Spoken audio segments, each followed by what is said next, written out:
Hello friends, welcome to Mithuntips. Aani Thirumanjanam வருகிற 28/6/2020 அன்னைக்கு வந்துட்டு நம்ம நடராஜ பெருமானுக்கு என்ன நைவேத்தியம் செய்யலாம் அப்படின்னு பார்க்கலாம். பொதுவாக வந்துட்டு நைவேத்தியம்னாலே நம்ம கண்டிப்பாக பாயாசம் செய்வோம். பால் பாயாசம் செய்யலாம், அதுக்கப்புறம் சர்க்கரை பொங்கல் அல்லது வெண்பொங்கல் செய்யலாம். கூடவே வந்துட்டு நம்ம மிளகு சாதம், சம்பா சாதம், அதுக்கப்புறம் கலவை சாதம் எதுனாலும் செஞ்சு படைக்கலாம். இன்றைக்கி நான் எடுத்துருக்கிறது பார்த்திங்கன்னா மிளகு சாதம். இதுக்கு கூட கத்திரிக்காய் கொத்து வச்சு நம்ம நைவேத்தியம் செஞ்சு கடவுளுக்கு படைக்கலாம். இது எப்படி செய்கிறதுன்னு பார்க்கலாம். ஸோ மிளகு சாதம் செய்கிறதுக்கு முதல்ல நம்ம அரைக்க வேண்டிய பொருட்களை பார்த்துடலாம். இப்போ ஒரு பேன் ஹீட் பண்ணிவிட்டு அதில் 1 டேபிள் ஸ்பூன் அளவுக்கு கடலைப்பருப்பு, 1 டேபிள் ஸ்பூன் அளவுக்கு உளுத்தம்பருப்பு, அதே போல் 1 டேபிள் ஸ்பூன் அளவுக்கு மிளகு, இது மூணுமே பார்த்திங்கன்னா ஈக்குவல் ரேஷியோவில் இருக்கணும்.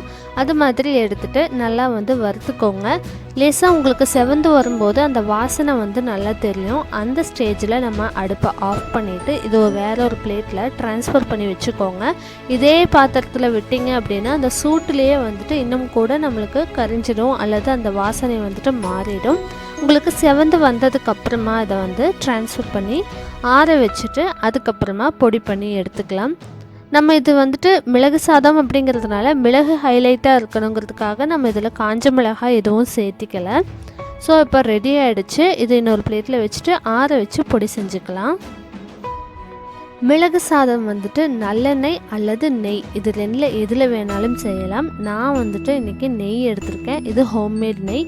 நீங்கள் நெய் பார்த்தாலே தெரியும், நல்ல மஞ்சள் நிறத்தில் மணலாக இருக்குது. இது வீட்டிலையே செஞ்சது தான். இதுக்கு நான் பட்டர் எப்படி எடுக்கிறதுன்னு ஏற்கனவே ஒரு வீடியோ போட்டிருக்கேன். நீங்கள் நெய் பார்த்தீங்கனாலே தெரியும் எந்த அளவுக்கு நல்லா இருக்குன்னு சொல்லிட்டு. வெண்ணெய் நான் தயிர்லேருந்து தான் எடுத்தேன். நீங்கள் தயிர்லேருந்து எடுக்கும்போது நல்லா க்ளீனாக மோர் இல்லாமல் எடுத்தீங்க அப்படிங்கும்போது இந்த மாதிரி நெய் நல்லா பளிச்சுன்னு இருக்கும். ஸோ அந்த வீடியோவோட லிங்க் நான் ஐகார்ட்லேயும் கொடுக்குறேன், டிஸ்கிரிப்ஷன்லேயும் கொடுக்குறேன். நீங்கள் செக் பண்ணி பார்த்துக்கோங்க. அதுக்கப்புறமா உங்களுக்கு நெய் தேவையான அளவுக்கு எடுத்துக்கோங்க. நான் இன்றைக்கி 2 ஸ்பூன் அளவுக்கு எடுத்திருக்கேன். இது நல்லா மெல்ட் ஆகட்டும். நீங்கள் சாதம் எந்த அளவுக்கு எடுக்கிறீங்களோ அதுக்கு தகுந்தாற் போல் நெய் எடுத்துக்கோங்க.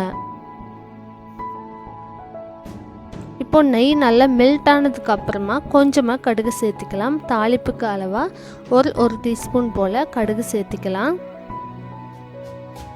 கடுகு நல்லா பொரியட்டும்.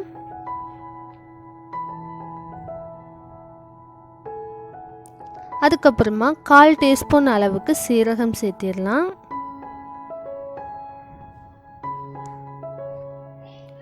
சீரகமும் லேசாக நல்லா பொரிஞ்சதுக்கு அப்புறமா நம்ம 1/2 டேபிள் ஸ்பூன் அளவுக்கு உளுத்தம்பருப்பு எடுத்துருக்கோம். அதையும் சேர்த்து நல்லா வதக்கிடலாம். அதுக்கப்புறம் இது கூட நிலக்கடலை அல்லது முந்திரி பருப்பு அல்லது ரெண்டையுமே சேர்த்து கூட நம்ம போட்டுக்கலாம். நான் இன்றைக்கி முந்திரி பருப்பு எடுத்திருக்கேன். உங்களுக்கு தேவையான அளவுக்கு முந்திரி பருப்பு சேர்த்திக்கோங்க. நான் ஒரு 10-15 முந்திரி பருப்பு சேர்த்திருக்கிறேன். அதுக்கப்புறம் 2 கொத்து அளவுக்கு கருவேப்பிலை சேர்த்திடலாம். நெய்யில் கருவேப்பிலை நல்லா வறுபடும் போது நம்ம அதை எடுத்து வைக்காமல் சாதத்தோடு அப்படியே நம்ம சாப்பிட்டுக்கலாம். இது முடிக்கெல்லாம் ரொம்பவே நல்லது. பொதுவாகவே வெண்ணெயை உருக்கி நம்ம நெய் செய்யும் பொழுது வெண்ணெய் நல்லா காஞ்சதுக்கு அப்புறமா உங்களுக்கு நல்லா அந்த நுரக்கட்டி வரும். அந்த ஸ்டேஜில் கருவேப்பிலையை போட்டு பொரித்து எடுத்துட்டோம் அப்படின்னா அதனுடைய சத்துக்கள் எல்லாமே அந்த நெய்யில் போயிடும். அப்போவே முருங்கைக்கீரை அல்லது கருவேப்பிலை சேர்த்து நம்ம அந்த மாதிரி நெய் உருக்கி எடுத்துக்கலாம்.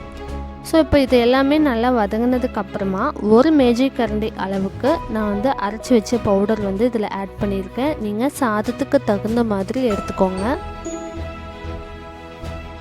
இப்போ இந்த பொடி சேர்த்துனதுக்கப்புறம் பார்த்திங்கன்னா எண்ணெயில் இந்த மாதிரி நல்லா பொரிஞ்சு வரும். அதுக்கப்புறம் அடுப்பை லோ ஃப்ளேமில் வச்சுக்கோங்க. ஹை ஃப்ளேமில் வச்சிங்கன்னா அந்த பொடியோட வாசனையே போயிடும். அதுக்கப்புறம் பெருங்காயத்தூள் ஒரு 1/4 டீஸ்பூன் அளவுக்கு சேர்த்திக்கலாம். அதுக்கப்புறம் இந்த ரெசிபிக்கு தேவையான அளவுக்கு உப்பும் சேர்த்துக்கலாம். சேர்த்துட்டு எல்லாத்தையும் ஒரு முறை நல்லா கலந்து விட்டுக்கோங்க. இப்போ இது எல்லாமே நல்லா மிக்ஸ் ஆனதுக்கப்புறமா வாசனை ரொம்ப நல்லா வரும். இந்த ஸ்டேஜில் நம்ம சாதம் ஏற்கனவே செஞ்சு வச்சுருக்குறோம். இது நல்லா பளபளன்னு வர்றதுக்காக நான் சாப்பாடு செஞ்சதுக்கப்புறமா ஒரு பிளேட்டில் வச்சு நல்லா காற்றுல ஆற வச்சு தான் வச்சுருப்பேன். அப்போ தான் உங்களுக்கு நல்லா பார்த்திங்கன்னா இந்த மாதிரி உதிரி உதிரியாக கிடைக்கும். நம்ம தாளிக்கிறதுக்கும் நல்லாயிருக்கும். ஸோ இப்போ இந்த சாதத்தை இதில் சேர்த்து நல்லா கலந்து விட்டுறலாம்.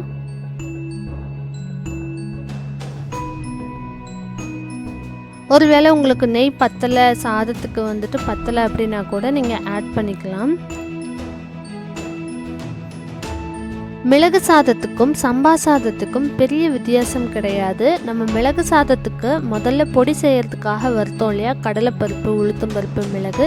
அதில் அந்த கடலைப்பருப்பையும் உளுத்தம்பருப்பையும் ஸ்கிப் பண்ணிவிட்டு நம்ம சீரகம், மிளகு மட்டுமே வறுத்து பொடி செஞ்சு இதே சேம் ப்ராசஸில் செய்யும்போது அது வந்துட்டு சம்பா சாதம். நீங்கள் அது கூட செஞ்சு நைவேத்தியம் படைக்கலாம். சீரகமும் மிளகும் வந்துட்டு ஈக்குவல் ரேஷியோவில் கூட எடுக்கலாம், அல்லது மிளகை விட கொஞ்சம் கம்மியாக சீரகம் வந்துட்டு எடுத்துக்கலாம். அதையும் பார்த்திங்கன்னா ரெண்டுமே நல்லா வாசனை வர்ற அளவுக்கு வறுத்துட்டு பவுடர் பண்ணிவிட்டு சேம் ப்ராசஸ் இதே மாதிரி தான் நம்ம நெய்யோ அல்லது நல்ல நெய்யோ விட்டு இதே போல் நிலக்கடலையோ முந்திரி பருப்போ ஏதாவது ஒன்று சேர்த்து நல்லா வறுத்துட்டு அந்த பொடி ஆட் பண்ணிவிட்டு அதுக்கப்புறம் சாதம் போட்டு நல்லா கிளறி எடுத்துக்கலாம். ஆணி திருமஞ்சன அபிஷேக பூஜை பார்த்திங்கன்னா நடராஜ பெருமானுக்கு அதிகாலை 3 மணியிலிருந்து 6 மணிக்குள்ளே நடக்கும். ஸோ நீங்கள் 6 மணிக்குள்ளே இந்த சிம்பிளான நைவேத்தியம் செஞ்சு கடவுளுக்கு படைக்கலாம். இந்த ரெசிபி வந்துட்டு நம்மளுக்கு கிட்ஸுக்கெல்லாம் லஞ்ச் பாக்ஸ் ரெசிபியாக கூட செய்யலாம். அது மட்டும் இல்லாமல் இது வந்து நம்மளோட இம்யூனிட்டி பவரை இன்க்ரீஸ் பண்ணுறதுக்கு ரொம்பவே ஹெல்ப்ஃபுல்லாக இருக்கும். ஸோ இந்த ரெசிபி உங்களுக்கு பிடிச்சிருந்ததுன்னா லைக் பண்ணி ஷேர் பண்ணி மறக்காமல் நம்ம சேனலை சப்ஸ்கிரைப் பண்ணிக்கோங்க. கண்டிப்பாக உங்கள் வீட்டில் ட்ரை பண்ணி பார்த்துட்டு இது எப்படி வந்துச்சுன்னு சொல்லி கீழே கமெண்ட் பண்ணுங்கள். தேங்க்ஸ் ஃபார் வாட்சிங்.